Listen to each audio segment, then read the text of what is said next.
In this video, we're going to learn how to make a fireball. And before we begin, I'm going to demonstrate as such. When you press E on the keyboard, the fireball shoots out in front of you, and after a certain amount of time, it will disappear. And as you can see, if you type, which it won't shoot out, the key is E, so yeah. Great. Let's begin.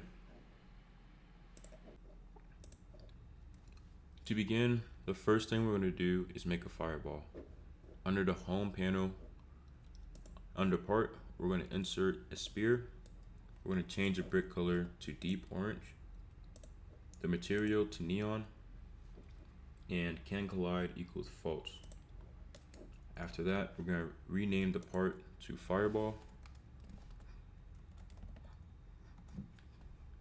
and insert a particle emitter inside of it.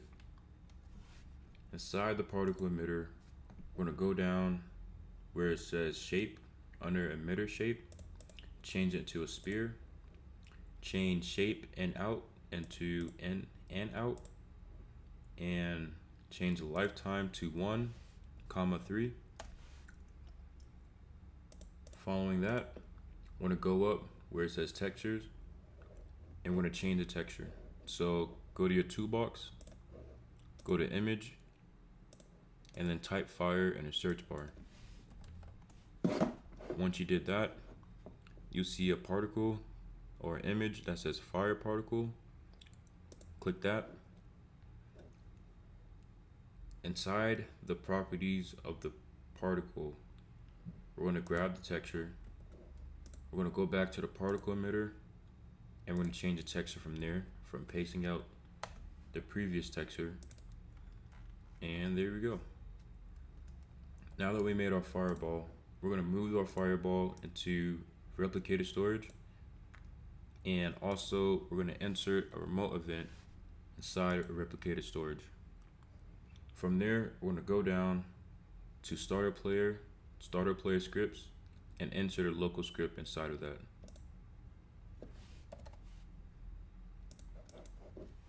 Alright, inside the local script, we're going to first define a player. Local player equals game, get service players dot local player. We're going to get the user input service, local UIS equals game, get service, user input service. We're going to get the remote, local remote equals game, get service, replicated storage dot remote, and make a debounce, local db equals false. From there, we're going to do user input service dot input begin connect function input comma gp, short for game process. And then we're going to go ahead inside the function, do if not gp and input dot keycode equals enum dot keycode dot e. Then we're going to check if debounce equals false. If db equals false, then make the debounce true, db equals true, and we're going to fire the remote. So remote fire server. Before we leave the script, we're going to go down to the very bottom, make a few lines, and do remote dot on client event connect function. Inside here, we're going to do db equals false. Do keep in mind, if you want a different key, you can always change the key from E to anything on your keyboard. That goes for Q, H, etc. But we're going to leave it for E for this demonstration. Now, go to your Explorer panel inside Server Script Service and insert a script. From there, we're going to do local rep equals game colon get service replicated storage. We're going to get the remote, local remote equals rep dot remote event, and make a few lines down. We're going to do remote dot on server event colon connect function player. Player will always be the first argument when you are getting an on server event from a remote. Now first we're going to do get in the character, so local character equals player dot character. Now we're going to get a fireball. We're going to clone it, so local fireball equals replicated storage, so rep dot fireball colon clone, and fireball dot parent equals workspace. We're going to set the position for the fireball, or the C frame preferably. Fireball dot C frame equals character dot primary part dot C frame times C frame dot new 0, 0, -2. Now we're going to make a body velocity for the fireball. So local BV equals instance dot new body velocity,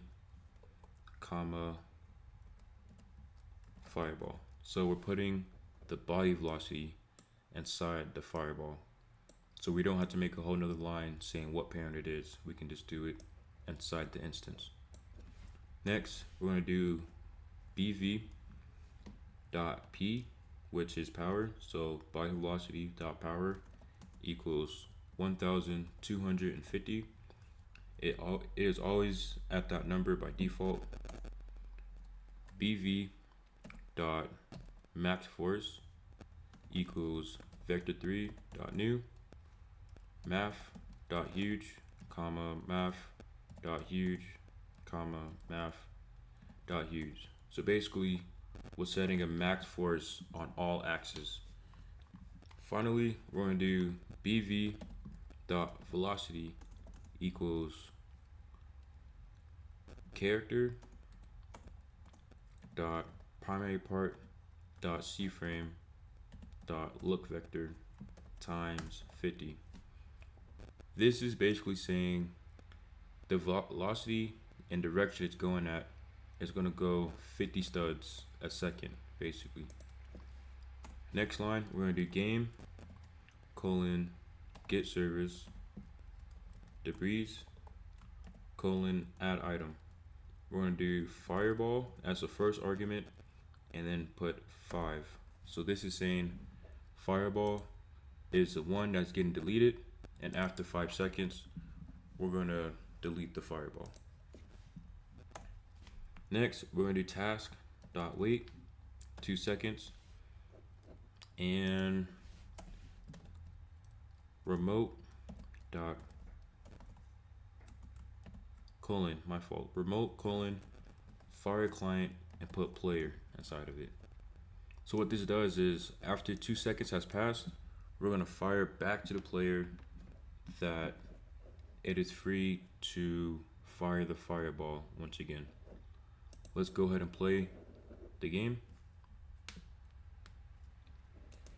And as you can see, if we press E, the fireball shoots out in front of us, going in a direction, and after a certain amount of time, it disappears. Let's do it again. Great. And let's test out the game process. So if we're typing, if we press E, the fireball is not shooting out in front of us. But if we click out the text box and press E, it'll shoot right back out. Great. Hope you enjoyed the video. If you want more videos like this, go ahead and comment down below what would you like to see next. Until then, thanks for watching.